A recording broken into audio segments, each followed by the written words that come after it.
Chris, just speak to that second half effort and just kind of being reflective of the way you guys were about all year.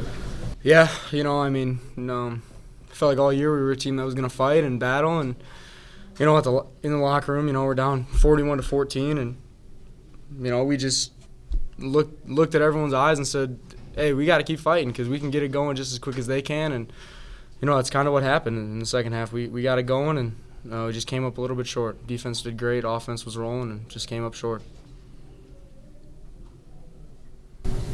Chris, what happened on the last pick on the last?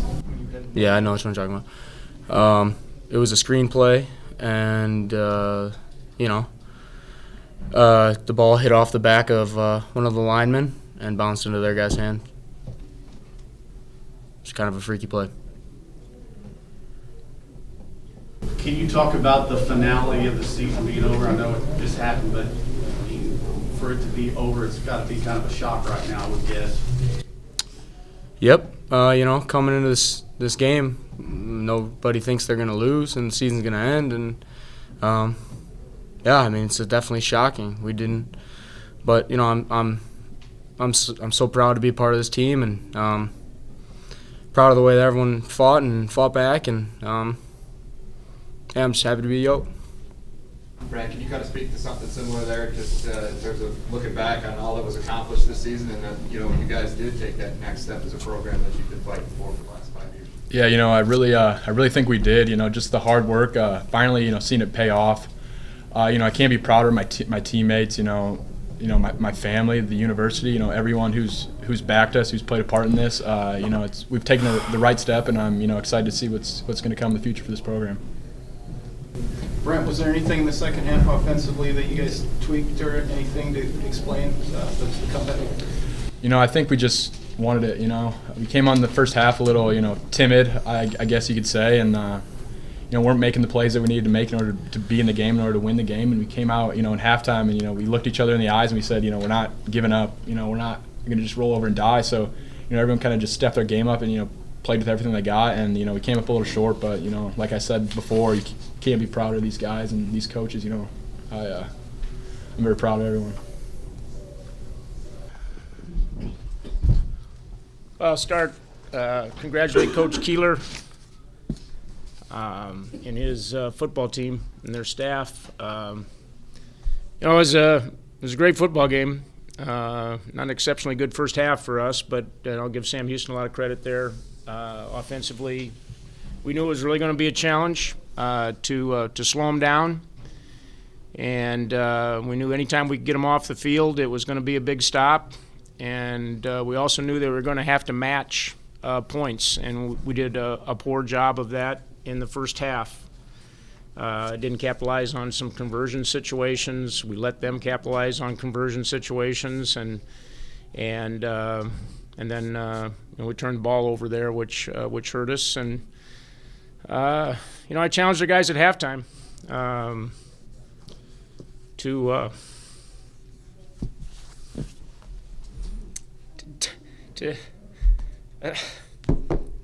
fight, and boy, I'll tell you what, they exceeded my expectations in the second half. That was a heck of a fight, and led by a guy that one of the best fighters that I've coached. He made some plays in the second half there that were pretty unique, and really proud of our guys. It's been a hard year in a lot of ways. We had 3 defensive starters that we lost from last week to this week, which I'm not sure would have made a lot of difference. But obviously, you want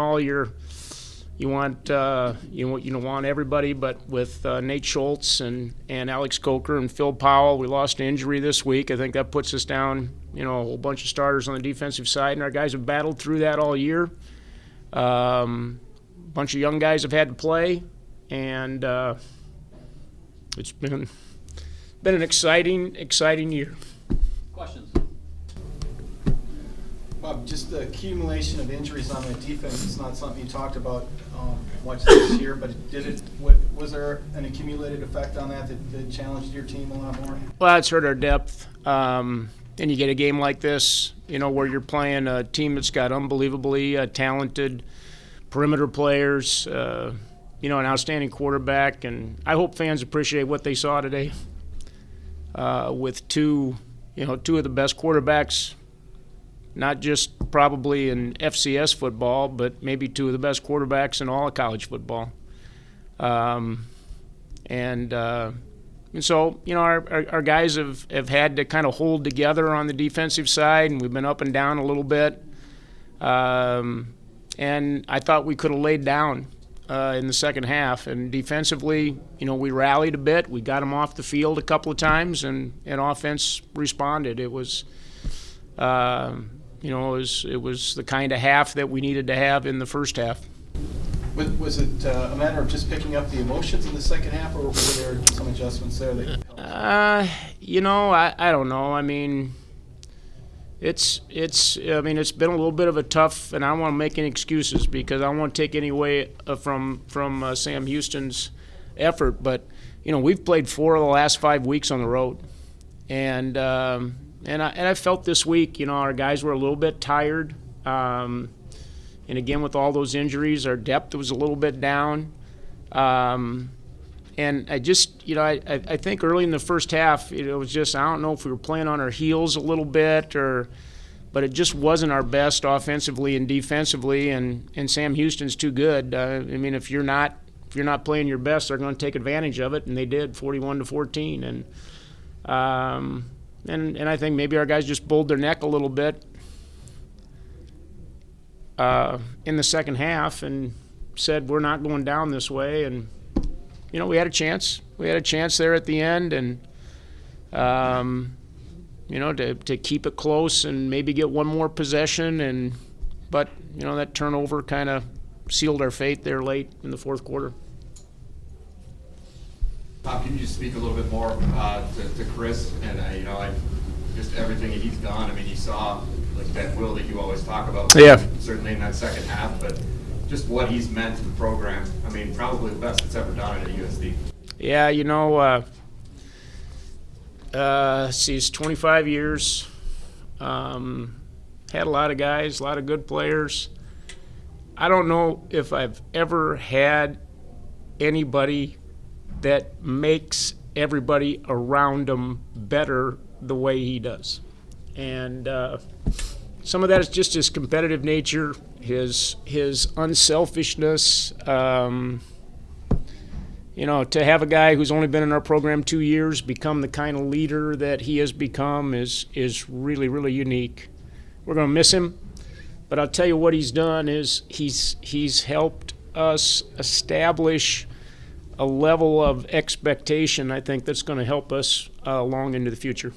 You talk a little bit more about that youth too, and just the experience is certainly going to be valuable going forward for that group. Yeah, we had a good group of seniors, but when you look at our roster, and we've got a lot of freshmen, a lot of redshirt freshmen that are playing, and having been a part of programs where we've taken guys to the playoffs, I'll tell you, when you get that taste, it's contagious. And the expectations that this group's going to have next year are going to be really high based on what we were able to accomplish this year.